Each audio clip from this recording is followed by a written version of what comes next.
Hey guys, welcome back to the Life with Color podcast. I just wanted to hop on and let you know that this podcast is not only just on YouTube, but it's also on every major podcasting platform as well. So I encourage you to go ahead and like us, hit subscribe, turn on the notification bell, give us a rating, and also share this podcast on social media because this has an incredible message of hope and recovery from eating disorders. And the more people we can reach, the more that we can help and make an impact. So thank you so much for your support. Well, hello everyone, and welcome back to the Life with Color podcast. I'm your host, Katie Noyed, and today we're going to be talking about all things diet. So diet culture, different types of diets, and so much more. And today I have Savannah Wierenga. How's it going, Savannah? It's going good, Katie. Thanks for having me. Yeah, well, it's so good to see you. And kind of a funny story, I met Savannah about 4 years ago at a NEDA conference with the National Eating Disorder Association. And what's kind of exciting is that I ended up going out one night with Savannah and some of her girlfriends. And that was the night that I actually met my now husband. So I have basically you to thank for meeting my person. So a huge thank you for that. Yeah, it's crazy how things just unrolled for you guys from there. Yeah, 100%. Yeah, so now of course I'm in Denmark and we were in Dubai before this, but and now you of course moved from Chicago to Texas as well. So that you've had some exciting moves too. Well, I'm just going to go ahead and dive right into your biography and share a little bit about you and your professional background. Savannah is a registered dietitian with a master's in dietetics and nutrition and a certificate of graduate study in eating disorders and obesity treatment. She incorporates the non-diet approach, intuitive eating, and health at every size with every client and patient she works with. Savannah works full-time at I Live Well Nutrition Therapy, LLC in Austin, Texas, and is an outpatient dietitian.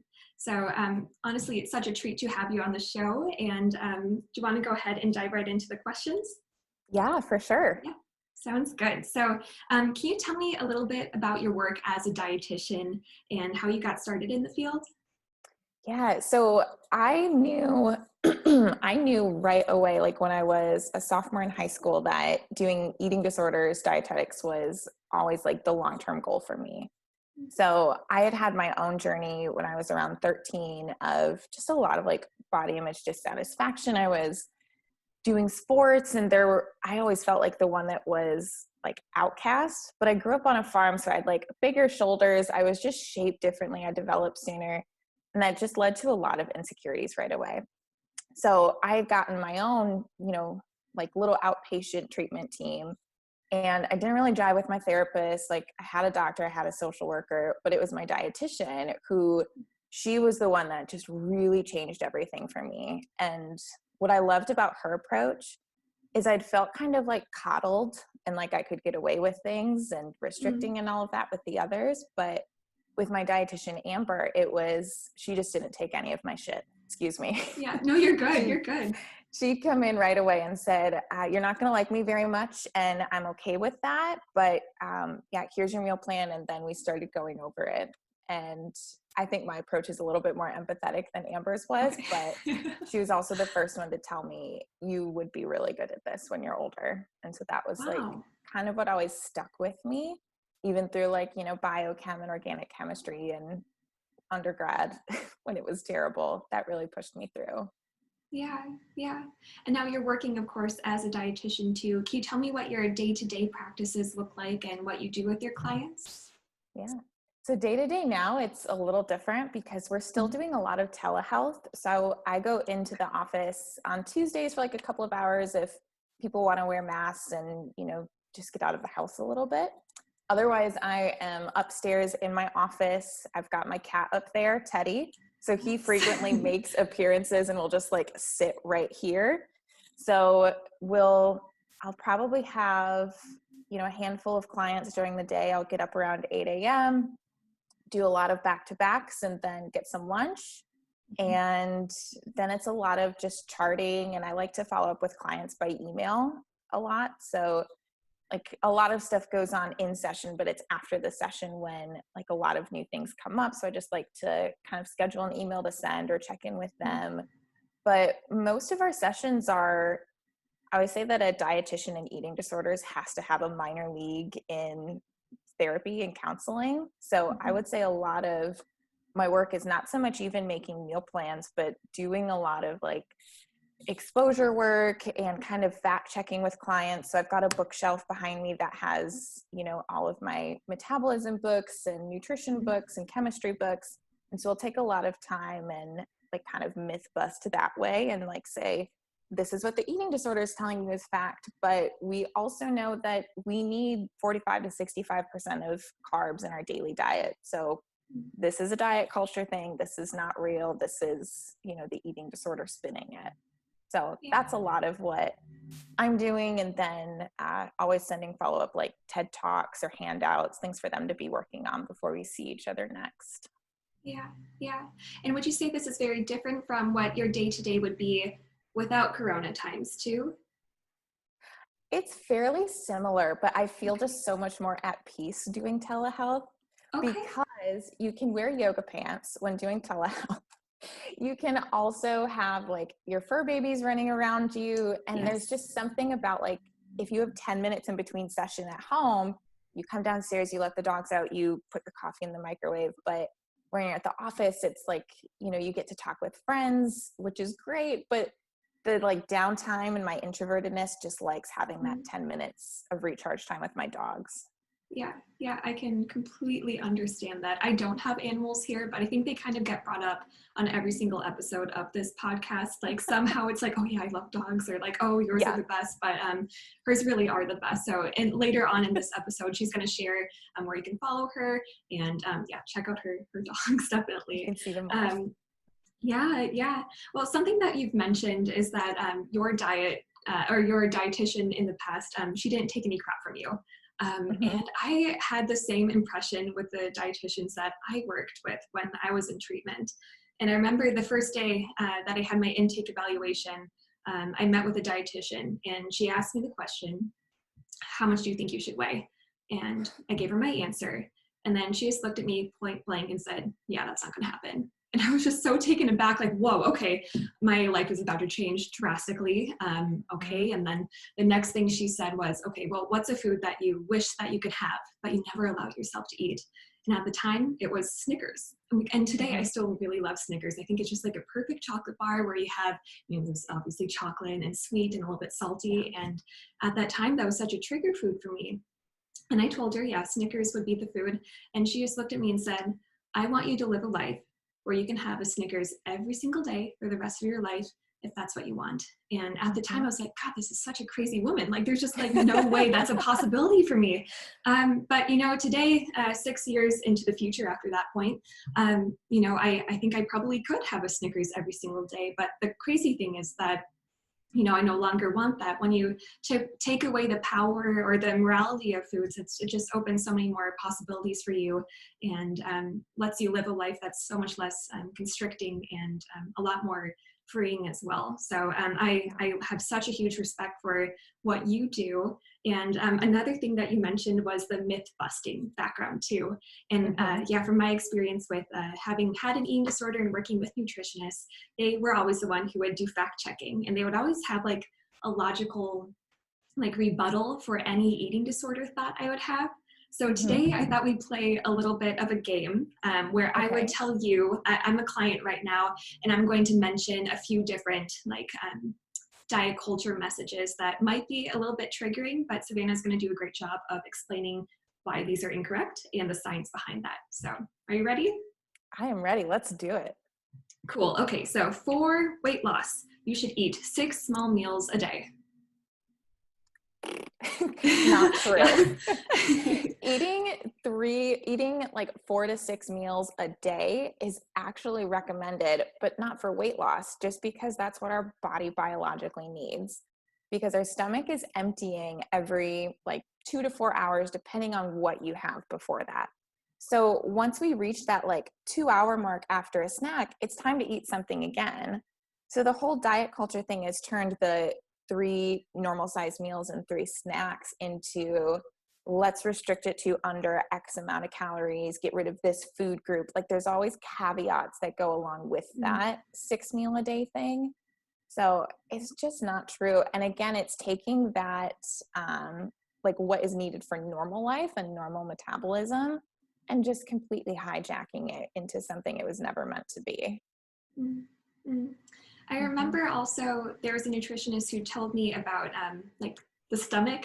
Obviously the stomach's not shaped like this. I'm not a doctor, but I'm just gonna say this yes. is how I always do it too. But yes, Is this it is okay? a stomach. Okay, this is a stomach. And basically, what I heard was that there's a chemical that's released called ghrelin. Is that correct? Where if you are able to fill your stomach to the point where you feel full, you then have a chemical release called ghrelin that triggers something in your brain that says, okay, now I can stop eating. I'm content and my body can do the work as it should. But then if you eat 6 small meals, maybe you're never hitting that chemical, you're never having that reaction happen. So then you're always craving more. You're never actually, you're like grazing. You're not actually that satisfied at all. Would you say that's true too? Yeah, pretty much. So it's ghrelin and then leptin. So the ghrelin is like the hunger hormone, like the stomach growling, ghrelin. And then leptin, once your stomach like gets a little fuller, is that fullness hormone. Okay. But there've been a lot of studies done, and we actually just had an intern present on this. So I don't know the exact facts, but I can send it out to you later. But people with eating disorders, whether it's binging, anorexia, or purging, any of those behaviors, they have lower levels of leptin and ghrelin. So it's very difficult when you're in like the beginning of your eating disorder to trust when you're actually full, because your stomach has shrunk. You have less of the hunger hormone, you have less of the fullness hormone. So it can take like 6 months, a year, maybe longer for those to really get back into homeostasis. So yeah, that possible. whole leptin and ghrelin, it is possible, 100%, Cool. but it takes a lot of work and a lot of telling the eating disorder that they don't get to sit in the driver's seat, because you just kind of have to eat to meal plan or to whatever your dietitian suggests at that point, because that is your prescription. Like, I'm not a doctor, I can't give you a medication, but in an eating disorder, the meal plan is the most medication that you need to be on. I love that. Okay, so another quick one. You should eat only clean foods. I love this one because people always look at me like I have 5 heads. If you wash your food, you got clean food. There's, there seems to be so many different definitions of clean food, and none of them just really seem to line up. And I'll always tell clients, like, I didn't go thousands of dollars in debt and go to school for 7.5 years and like think about clean food, because that was never a topic in any of my classes. Interesting. And I'll always say, like, the only bad food that you can have is if it's like dirt or cyanide or something that literally just should not be a food. Yeah. Did your food fall on the ground? Is it dirty? Is there like bleach you on need it? to brush Do you it clean off? with bleach? Yeah, you might need to dust off that food. It's not clean, but every other food is clean, would you say? Yeah, it's food. And it's got, the definition has changed so much with Corona too, because, I think in like the start in March, like I had clients that were like wiping their food off with like the Clorox wipes, like the box and stuff. They would, like, Corona turned into another way to restrict for some people. And so just going to put this out there, but you don't need to like leave your food and like not eat it as a form of restriction. Like, COVID doesn't live on food services. At least we haven't heard that yet. So like, wipe the box down, like wear your gloves if that makes you feel safer, but you don't have to restrict a food because of a pandemic going on. I love that. Yeah, thanks for that tip too. It's really important. Another one, you should eat a low carb, low fat diet. That just sounds sad, doesn't it? I know. Like, it sounds like you're not going to eat much. Yeah. So this one, I always go back and I tell clients, like, and I'm not sure what it is in Denmark or in other countries, but it's been seen in the US and most other places that with our macronutrients, we need to be getting 45 to 65% of our daily intake from carbohydrates, 25 to 35% from carbs, and then 15 to 25% from protein. So carbs and fat, the thing that people are most likely to restrict, are the nutrients that we need the most of. And this isn't an average person with no other medical conditions, like, fairly healthy person. So with carbs, that is what's just going to fuel our body for literally every metabolic pathway, pretty much. Like everything gets turned to glucose. It is the powerhouse fuel for us.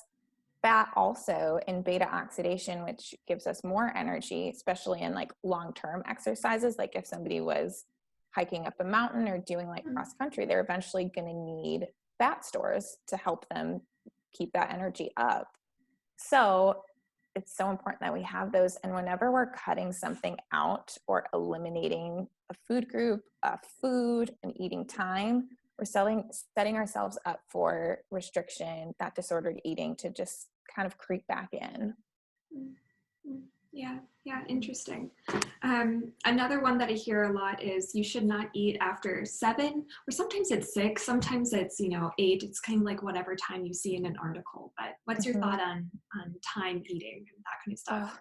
Time eating is just so not true, because when we go to bed at night, are you still breathing? Is your heart still pumping? Like all of these other organ systems are still working. So why is it that the GI system has to just shut off? Oh, funny. Yeah. Because I'm done clocking out. I know. And so like I'll always tell clients, people will try and fight me on their late night snack, because I'll have dinner and then I'll have them having a snack right before bed. So many people are like, well, that's just like how I'm gaining weight. I'm like, no, that's so your body has enough fuel to like get you through the next day. Because when you eat at night, all of that is being stored in your liver as glycogen. And by the time you wake up in the morning, you need to break your fast and have breakfast, because all of those glycogen stores that were giving you energy through the night are now totally depleted. So your gas tank is empty and you need to be getting more. And another thing with the timed eating, there's so many people that don't work 9 to 5 jobs. Maybe they're working a graveyard shift or through the night. If somebody starts a shift at midnight and they're supposed to stop eating at 8 p.m., that's not okay. That's not normal. No. So if you have a sensitivity to a food, like maybe don't have that right before bed, but you need to be having like regular snacks. You don't have to stop at a certain time because your body can handle it. It needs it. Yeah. Something that I learned when I was in treatment too is that it's just so interesting that we think we can outsmart our bodies too. Like I think the example of like if I were to tell you like, Savannah, go use the restroom right now, you'd be like, that's super weird for one, but also it's like you can't just like go on command like that. And your body is so smart and it knows all these processes. It knows what it's supposed to do at what time and that kind of stuff too. So it's always working for you. It's never working against you. So it's so interesting that we try to outsmart what our body does naturally. So it's so important to know. Yeah. The last one is we should be using smaller plates and use the 80% rule. So not true. I always, like, the first thing that I'll do with a client, if they're feeling like kind of uneasy about a meal plan, or like they just want to have a place to start small, I'll get a normal dinner plate. So I'll usually, now that I'm home, I can just bring my dishes upstairs. But I'll take a dinner plate, not a tiny salad plate, but the normal size plate. And then I draw a little pie chart, and half of the plate is going to be carbs. So that's like whole grains, fruits, veggies, all of that. And then 1/4 is going to be protein and 1/4 is going to be added fat. And so that kind of teaches clients like, okay, this is what the plate is going to look like. It's not going to fit on this tiny one, especially when they're struggling with those portion sizes. This is kind of a good exercise for them to learn what it needs to look like. So using a salad plate, one of those tiny plates, is just another form of restriction. It's forcing you to kind of like slow down, maybe be dissatisfied with your meal. And also, you can't fit the vast variety of nutrients that you need on one tiny plate. Even if you're having 6 meals a day and you're putting it on a tiny salad plate, that's the eating disorder talking. That's not logic. And then the 80% rule, I say, like, if you're busy and you had to like eat on the run and you like forgot, it's like, try sitting with yourself in your car or on the bus and like take some time, see how you're doing. If you've got a meeting and you're not going to be able to eat like right after or during it, you should probably finish that snack beforehand. You don't need to eat until you're at an 80%. you can eat till you're at 100%, eat until you're full. It's going to be hard to trust that. So that's why it's so important to just stick with the meal plan or whatever you and your dietitian agreed on for that week. Mm-hmm. Mm-hmm. I think just an important message too is that, I mean, you and I both have an experience having had an eating disorder in the past. And from my experience, I was so miserable. I was so miserable and cranky and irritable, and I had no energy, and it was an awful time. And so when you're restricting like that, then it's not fun. It's not worth it. It's just not worth it at all when you could be fueling yourself and could be enjoying life. Because yeah, eating disorders really take that away, definitely. And it's so hard with eating disorders too, because, you know, people will often call it an addiction, like alcohol or substances. But the harder thing about food and why it's not an addiction is you have to face that food 6 other times a day. People who remain abstinent from other substances, you know, that's not something that they're doing. Like, they abstain from it completely. And with food, someone with an eating disorder, I used to work at a treatment center, and I mean, they are facing the most like anxiety provoking, difficult times 6+ times a day, and being forced to, you know, finish everything. And that food is associated with so much more than just weight gain. You know, maybe it's a trauma that they had in their past, like in their history, and maybe it's just a bad memory and they just have to work past it. So there's so much more that, like, with the eating disorders, people have to just work through. And so being a dietitian with it is really rewarding to see, like, those little progress steps, but like us being there too, like, we know that it was difficult, and I don't usually disclose, like, to my clients. But I think that's where I like to be a little bit more empathetic sometimes than other people, like other dietitians. So yeah, I think it's just important that we always recognize, like, where other people have come from and how difficult it is for them. Yeah, 100%. And with dietitians, they do so much too. I remember when I was going through treatment, with inpatient, there'd be a long table, and then everyone would eat together. There would be people helping you, making sure that you're getting the nutrients you need. We would sometimes go on field trips when I was an outpatient. I'm not sure if you've ever worked with those as well. Yep, But going for on people, outings. Yep. yeah, exactly. Oh, field trips. Like, yeah, so outings, yes, that's a more appropriate term. But yeah, I remember going to a grocery store, or we went to like a fast food restaurant, and then we would have challenge foods, and then we would work with a dietitian and kind of work through what was going on and kind of overcoming those things too. So you guys do so much. You get through or to help people get through things that are really challenging, and at the surface it looks like food, but it's so much more. So I'm really glad you brought that up. Definitely. And with the game that we were playing a little bit earlier, a lot of that was diet culture influenced, and this is something that gets brought up a lot on the podcast, and we hear it quite regularly.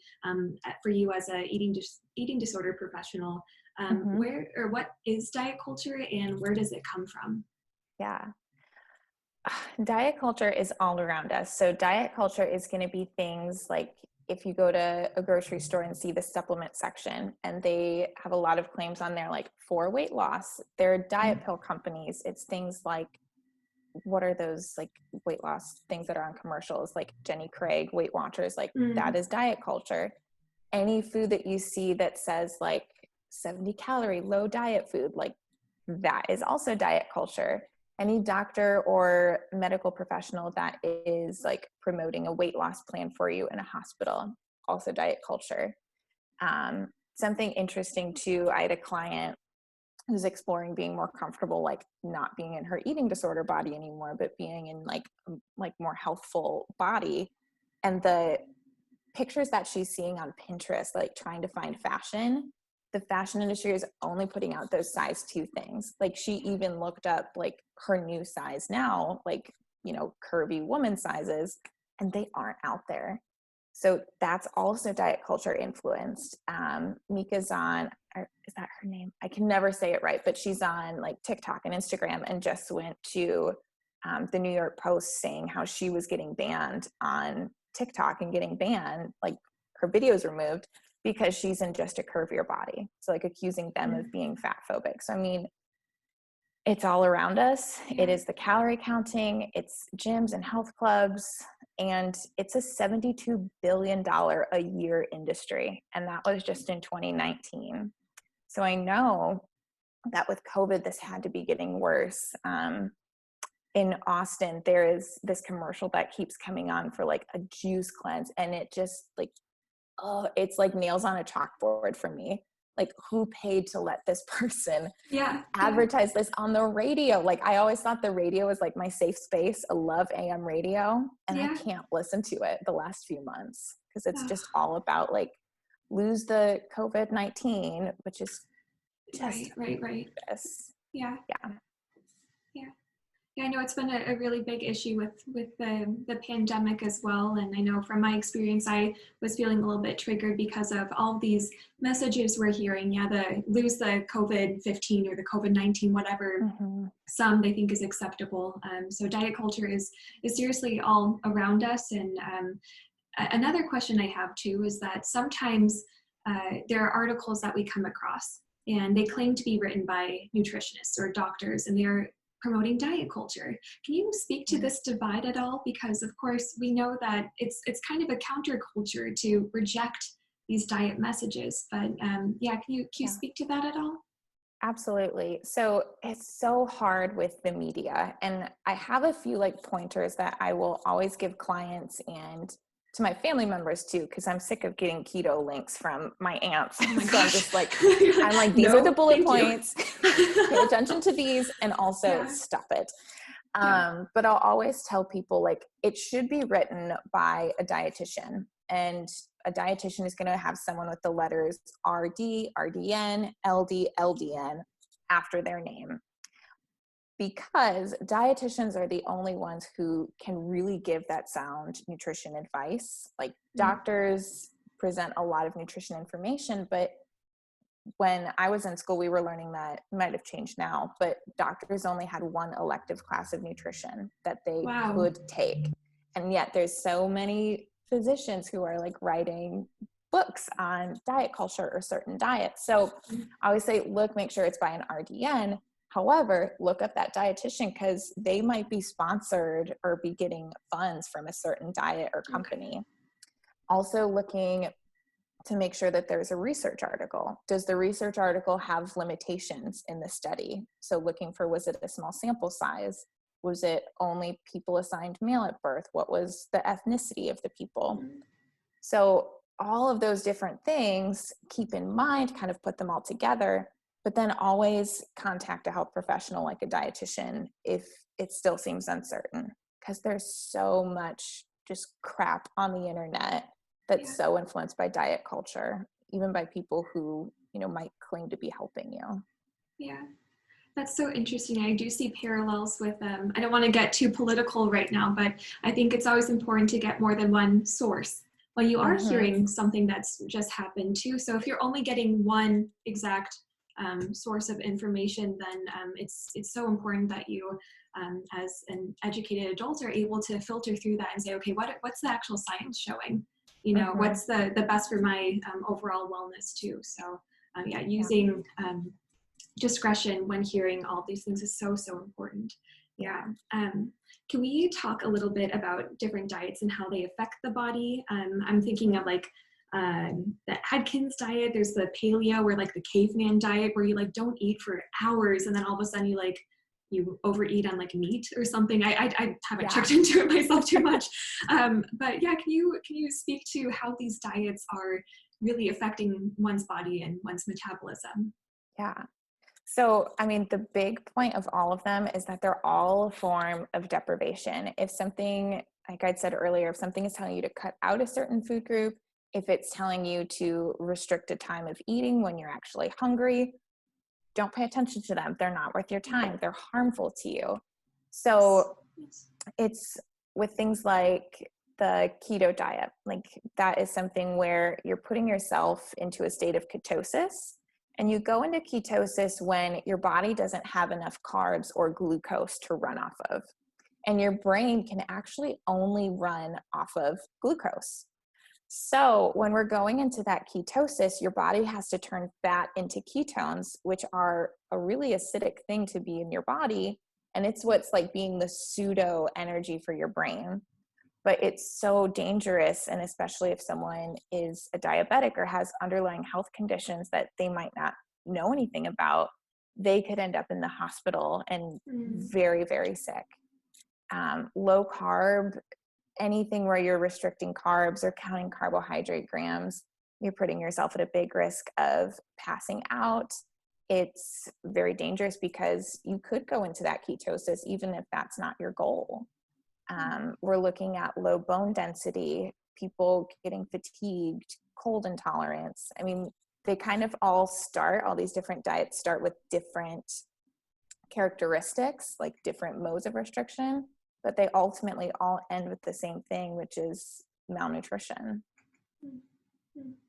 And what happens when someone comes in who you're working with who might be a vegan or a vegetarian?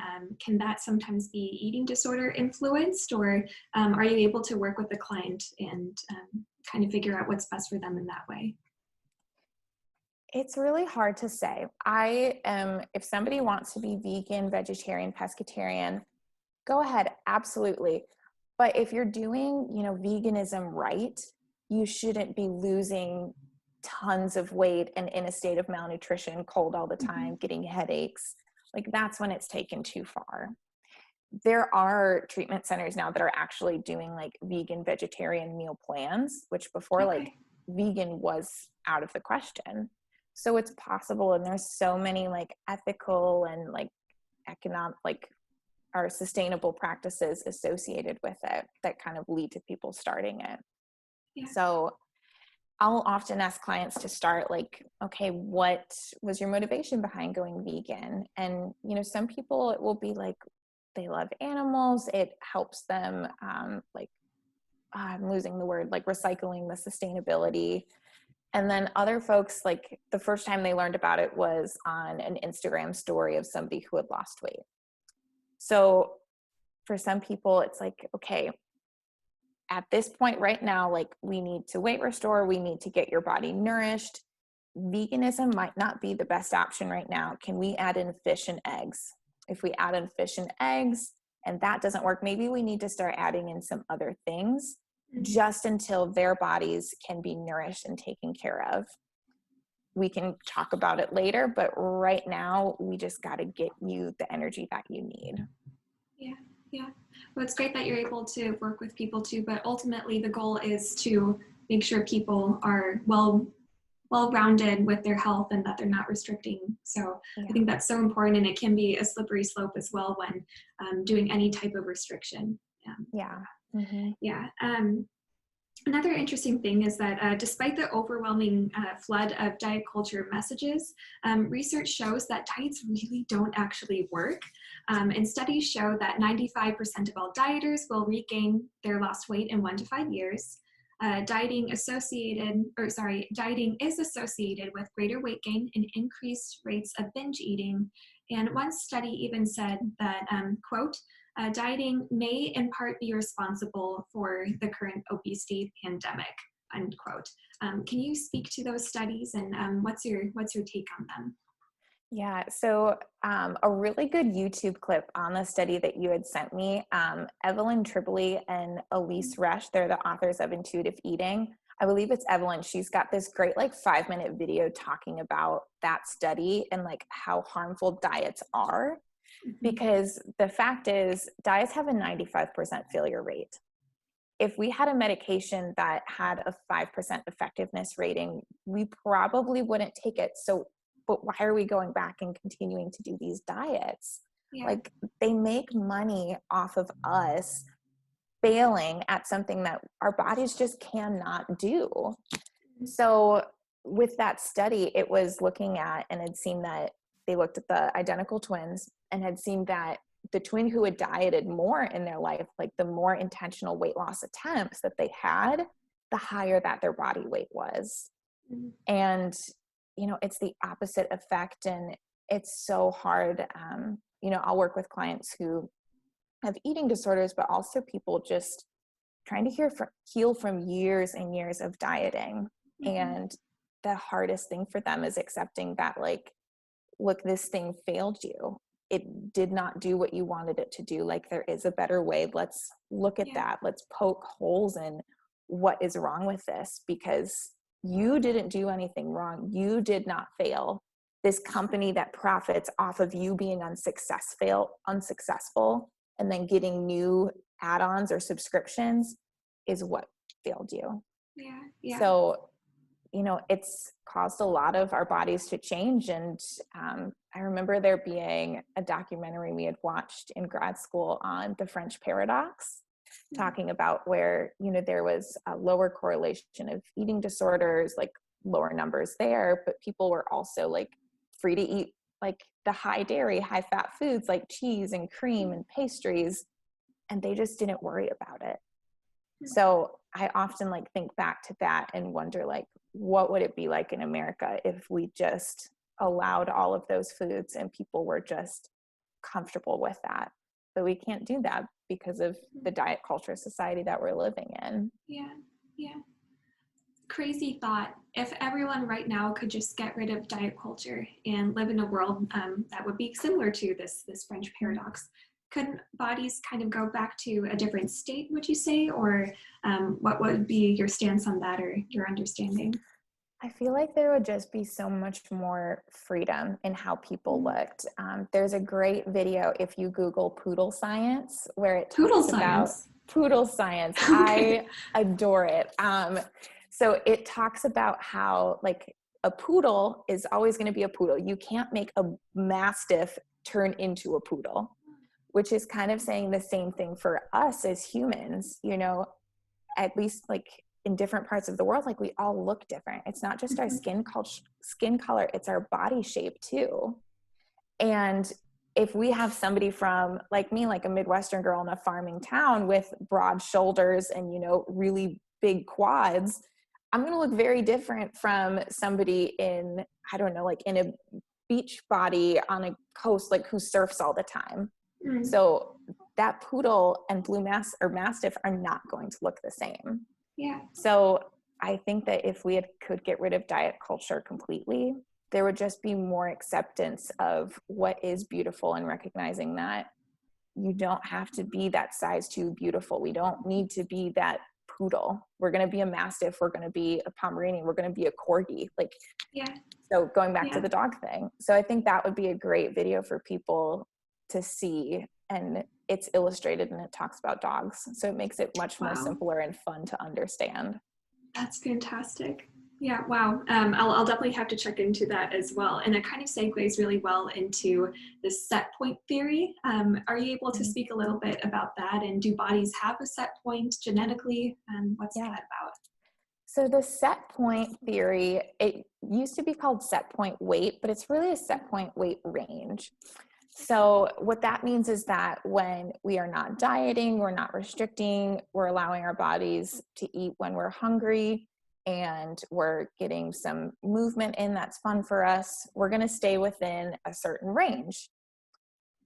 To an extent, yes, it's true, but so many people have a different range. Like maybe it's 5 pounds, could be 10, 15, 20, like it could range a lot depending on what the person's medical conditions are, especially with people assigned female at birth who might have a menstruation going on as well. That's really going to change what your set point is throughout the month. So that's a scary thing for a lot of people with eating disorders, because as a dietitian, I'm never going to be able to factually 100% say, this is the weight that you're going to be at. And it would be unethical if I did, because I don't know what it's going to be. We're going to work on this meal plan. We're going to get things back on track. And then we'll see in a couple months, and it might be a year, where your body's at. So it's a lot of, we're healing mentally from diet culture, but our body is kind of healing physically and trying to get all of that sorted out. So that's really what the set point is. And it's just going to be different for everybody. Yeah. And kind of topping up on that too is the health at every size. I would say it's a movement, but I kind of hope it becomes one. Can you talk a little bit about health at every size and what that is? Yeah. So health at every size is literally just that you're healthy at any size, that you can be a mastiff in a world of poodles. And it doesn't mean that you are unhealthy, because what is starting to come out in the movement has gotten bigger. But Mhm. what we're finding is that people who are in a larger body are not automatically unhealthy. And that's just the stigma around it, is that you get all of these diseases because you are this weight. And that's just not true. Like with diabetes, there's so many other factors going on. And what's starting to come out with the Black Lives Matter thing too, is there's so many access issues. So people that are in larger bodies and we're just telling them to restrict and become a poodle, like, we can't do that, because how are they going to get to the grocery store and get themselves food? What if they haven't seen a vegetable before? Like, there's sensitivity Yeah. that is just missing. And I know that you're working so much with that with your grad school too, right? Is kind of like seeing those different access issues. So that health at every size movement is really about kind of not putting health into this one kind of whitewashed box, but embracing it for all that it's really meant to be, which is everyone looking different, being healthy. Health at every size and intuitive eating is not anti-health. Like, we're not saying like, don't ever eat a vegetable. Like, vegetables, produce, they're great for you, but we need to meet people where they're at. And if education and health is something that they desire, then that's the route that we're going to go with them. Yeah, yeah. And what about BMI? Would you say BMI is done? I know a lot of doctors who apparently have either chosen or not chosen to take a nutrition elective, they kind of push BMI in saying that some people are healthy, some people are not healthy. Is that done? Is BMI over, or I what does wish that it look like was for the future? over, but I still get so many like doctor's notes saying like, this person is the O word because they're this Okay. BMI. But Okay. the BMI was created by this astronomer scientist. He was an astronomer and something else. Is it a physicist? But he did not have a medical degree at all. And he had created it for a purpose that was not supposed to be for insurance companies. But, years ago, like, this is still like in the 1900s, maybe 80s, 70s. Don't quote me on that. But the health insurance companies actually made the ranges smaller. So what used to be like a normal weight is now considered to be like, quote unquote, overweight or obese. So who's to say that they're not going to change it again? Yeah. It's one picture of health. A football player in the NFL is going to have, a very, very high BMI, and that's mostly muscle. They're an athletic person. So it really is just a completely flawed equation. Yeah, yeah, that's interesting to hear, definitely. And something that you touched on too was the O word. You're referring to obesity, yes? Yes. And so nowadays it's more appropriate to say a higher weight body. And is there anything you can add to that as well, just to be more inclusive and sensitive, right? Yeah, I always say, larger body. I'm someone who does have thin privilege, so I usually say I will recognize that, especially with clients who are in larger bodies and are like, well, what the heck do you know? And I'm like, you're right. I don't know, but I have this thin privilege. I have this other thing ahead of me. So with the O word, just saying like larger bodies, I know that fat positive is coming out more. People are just using the word fat instead. And instead of the word healthy, I'll often use the word nourish your body. So, that nourishment, getting yourself the fuel that you need, because things like calorie and energy can be kind of misconstrued with eating disorders. Yeah, definitely. And one final thing too is intuitive eating. I know with my recovery background too, intuitive eating was a big part of my plan. Can you speak to what that is, how that kind of incorporates into health at every size, and what is that like? Yeah.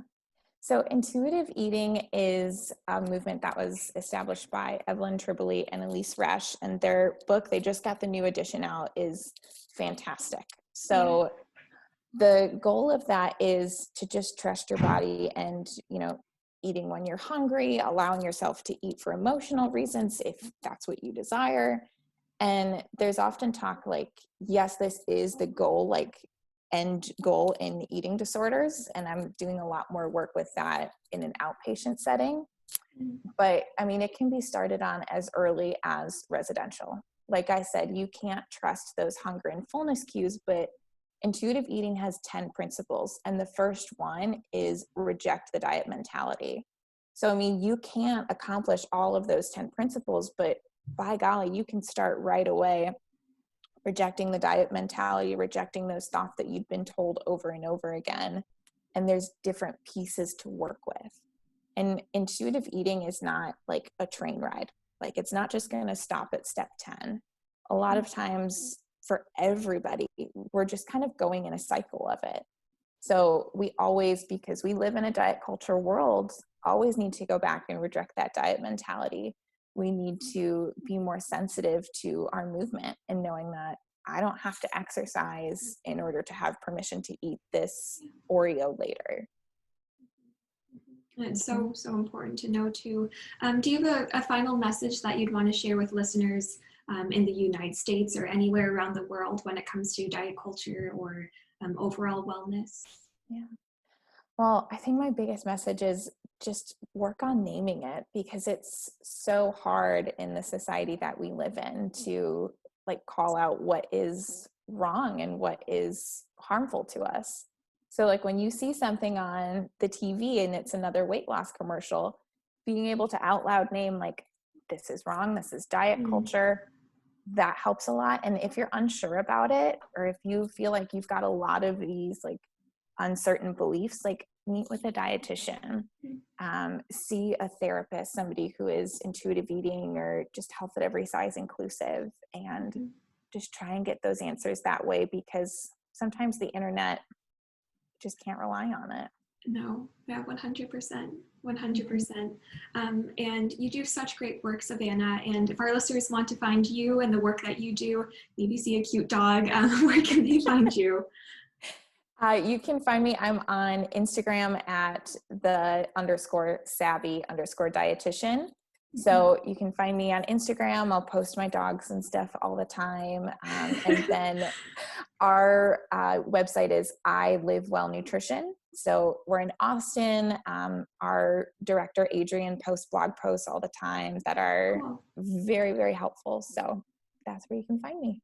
Yeah, well, fantastic. And thank you so much for your time today and sharing so many pearls of wisdom. I mean, I've learned a lot. I think our listeners will learn a lot too. So thank you so much for your work and your time. Yeah, well, thanks for having me, Katie. I appreciate it. Yeah, definitely. Well, take care. Enjoy the rest of your day. And yeah, we'll talk soon. Okay. All right. Bye. Bye.